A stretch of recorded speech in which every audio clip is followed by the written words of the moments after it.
दोस्तों, study with देव चरण में आपका स्वागत है। दोस्तों, पिछले वीडियो में सल्तनत कालीन हम जो प्रशासनिक बातें हैं इसी पे चर्चा कर रहे थे।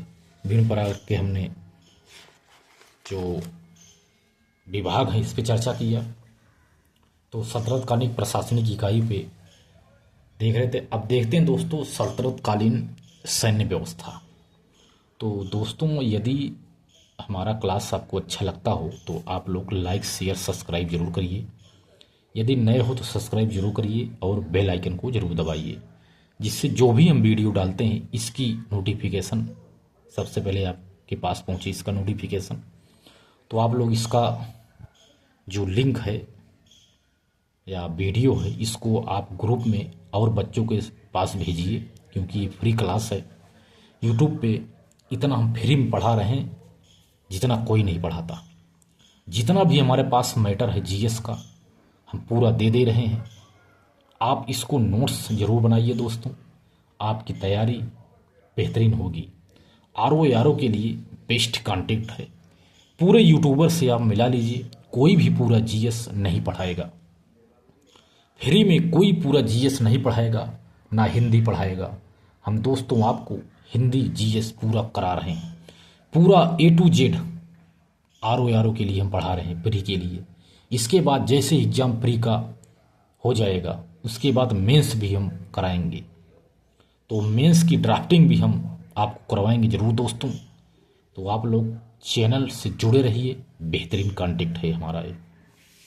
तो देखते हैं दोस्तों सैन्य व्यवस्था। सल्तनत कालीन सैन्य व्यवस्था के संदर्भ में तुर्की सेना का स्वरूप एक प्रकार से अंतर्राष्ट्रीय सैन्य समूह का मिला जुला रूप था। देखो कितनी बड़ी बात है दोस्तों। सल्तनत कालीन सैन्य व्यवस्था के संदर्भ में तुर्की सेना का जो स्वरूप है एक प्रकार से यह अंतर्राष्ट्रीय सैन्य समूह का मिला जुला रूप था। तुर्की सेना में तुर्की सैनिकों के अलावा जो तुर्की सेना थी बहुत मजबूत थी। तुर्की सैनिकों के अलावा अरबी, ईरानी, अफगान, मंगोल एवं भारतीय आदि सैनिक भी इसमें शामिल थे। तुर्की सैनिकों में तुर्की भी थे, अरबी भी थे, ईरानी भी थे, अफगान भी थे, मंगोल भी थे एवं भारतीय भी इन सैनिकों में शामिल थे। बलबन ने सैन्य विभाग के लिए सुव्यवस्थित प्रबंधन के लिए एक नवीन विभाग दीवाने आरिज का गठन किया था। दीवाने आरिज का गठन बलबन के द्वारा किया गया था। यह नवीन विभाग है सुव्यवस्थित प्रबंधन के लिए। यह एक नवीन है, यह सैन्य विभाग है। दिल्ली सल्तनत में एक नियमित केंद्रीय, बलबन ने ऐसा सोचा था कि दिल्ली सल्तनत में एक नियमित केंद्रीय सेना होगी जो अस्थायी होगी। नियमित अस्थायी सेना रखने का श्रेय अलाउद्दीन खिलजी को दिया जाता है कि अलाउद्दीन खिलजी ने नियमित सेना रखा था।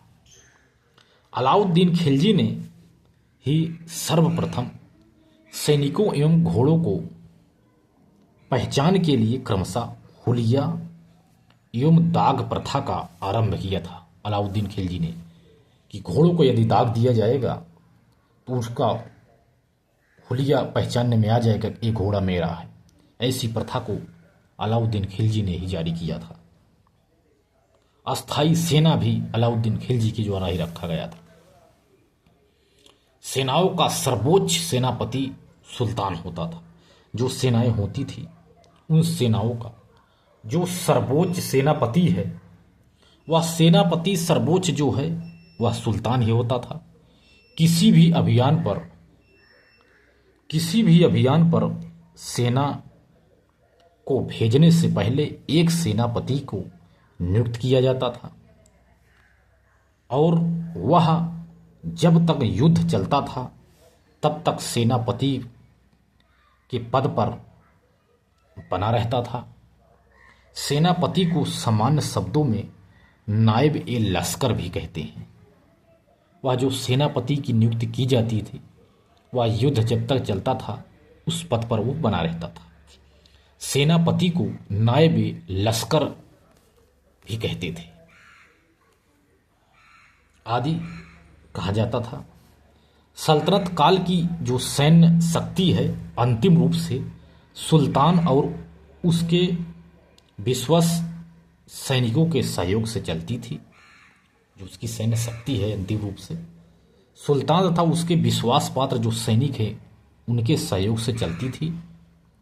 अलाउद्दीन खिलजी के 4 सेनापति 4 खान के नाम से जाने जाते थे। जो अलाउद्दीन खिलजी है इन्होंने जो 4 सेनापति रखे थे उनके 4 खान के नाम से जाने जाते थे। जैसे जफर खान, यह भी अलाउद्दीन खिलजी का ही सेनापति है। जफर खान, अलप खान, नुसरत खान और उलोग खान, ये सभी चारों खान हैं जो ये अलाउद्दीन खिलजी के सेनापति हैं। इसके अलावा मलिक काफूर भी अलाउद्दीन खिलजी का विश्वास पात्र सेनापति था। मलिक काफूर भी अलाउद्दीन खिलजी का विश्वास पात्र सेनापति था। इसके बाद देखते हैं दोस्तों घुड़सवार सेना जो थी इसका वर्गीकरण। घुड़सवार सेना का वर्गीकरण 10 घुड़सवार सेना का मुखिया जो होता था उसे एक सरखेल के नाम से जाना जाता। एक सरखेल बराबर 10 घुड़सवार सेना का मुखिया। 10 घुड़सवार सेना का मुखिया एक सरखेल होता था। 10 सरखेल पर एक सिपह सालार होता था। 10 सिपह सालार पर एक आमिर होता था और 10 आमिर पर एक मलिक होता था। 10 मलिक पर एक खान होता था जो सैन्य व्यवस्था का अधिकारी होता था। 10 मलिक पर एक खान होता था और 10 खान पर सुल्तान होता था, यानी सुल्तान सबसे बड़ा होता था। यानी 10 घुड़सवार सेना का मुखिया एक सरखेल है, 10 सरखेल का सिपह सालार, 10 सिपह सालार का अमीर, 10 अमीर का मलिक, 10 मलिक का खान, 10 खान का सुल्तान। इसका वर्गीकरण है जो घुड़सवार सेना थी घुड़सवार। तो सल्तनत काल में घुड़सवार सेना का विभाजन इस प्रकार किया गया था कि जो उपरोक्त है।